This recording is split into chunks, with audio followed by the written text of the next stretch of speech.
आगे बढ़ते हैं। लाहौर में दर्जा अव्वल के घी की कीमतों में 24 रुपए फी किलो इजाफा हुआ है। सारिफीन को घी परचून में 24 रुपए इजाफे के साथ 570 रुपए फी किलो में मिलेगा, जबकि होलसेल में घी 20 रुपए इजाफे के साथ 566 रुपए फी किलो में मिलेगा। तो लाहौर में दर्जा अव्वल के घी की कीमतों में 24 रुपए फी किलो का इजाफा हुआ है। अब्दुल कादिर हमारे साथ मौजूद हैं। अब्दुल कादिर, क्या डिटेल्स हैं?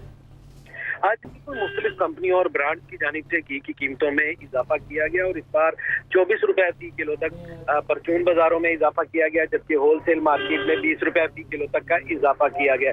मुख्तलिफ ब्रांड की जानिब से घी की कीमतों में 24 रुपए का इजाफा किया गया। 546 रुपए से कीमत बढ़ाकर सार्फिन के लिए 570 रुपए फी किलो मुकर्रर कर दी गई है, जबकि होलसेल कीमतें 30 रुपए बढ़ाकर 566 रुपए फी किलो मुकर्रर की गई है। और कंपनियों से ये इजाफा गैर किया गया, जिसके बायस मार्केट में फौरी तौर पर नई कीमतों का भी इतलाक कर दिया गया। अब शहरियों को दर्जा अव्वल का घी जो है वो 570 रुपए फी किलो में दस्तयाब होगा। दर्जा दोम के घी की कीमतों में भी इजाफा किया गया। दर्जा दोम का घी जो है 14 रुपए फी किलो तक महंगा किया गया। 536 रुपए से कीमत बढ़ाकर 550 रुपए फी किलो कर दी गई है, जबकि गुज़िश्ता रोज भी दर्जा दोम की कीमतों में इजाफा किया गया था। 8 रुपए का मजमूई तौर पर दर्जा दोम घी 22 रुपए फी किलो तक महंगा किया गया और दर्जा अव्वल घी जो है 24 रुपए फी किलो महंगा किया गया।